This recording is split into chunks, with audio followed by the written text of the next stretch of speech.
Okay, let's see if we find out if the problem with this non-power to the controller box is from the blown fuse or not. I got instructions from the manufacturer of how to replace the fuse in case if burnt. First thing to do, don't forget, disconnect the power supply of the cable. It goes to the black box. Now, for those that didn't know, like myself, in here is where the fuse should be located. So let's see if we can open this up.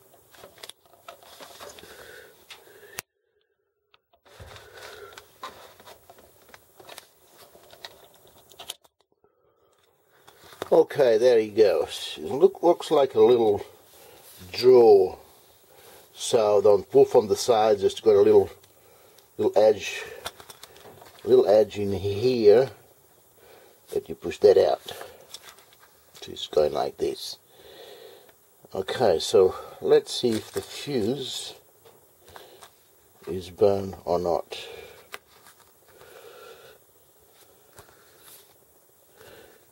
Well, it looks pretty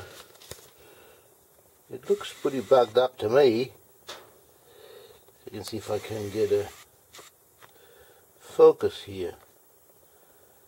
It looks pretty nasty. So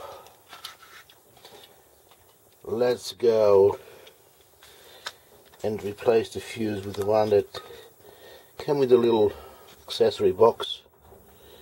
Here's a fuse. We put it in here.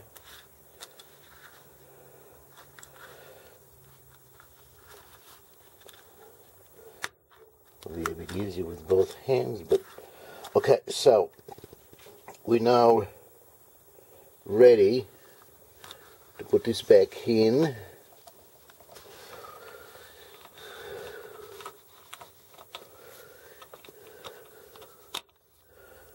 Okay, got this back to front.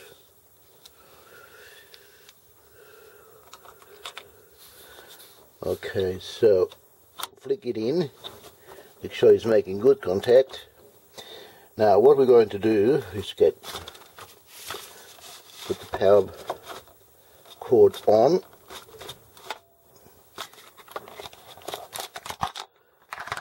I'm going to plug it to the power point. Oh, something is happening because I heard something coming on the machine. So let's turn the machine around. Obviously I left the buttons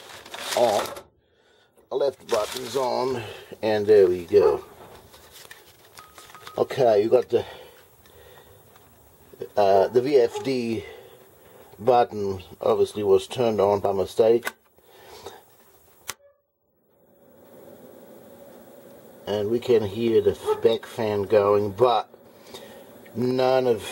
they are supposed to be a light supposed to come on a bright light of a red and a green, so that we know when they are on or off. At the moment, none of these buttons has got light indicating that they are on, and I think this is wrong. They should be showing that they are on from a distance by having their lights green or red.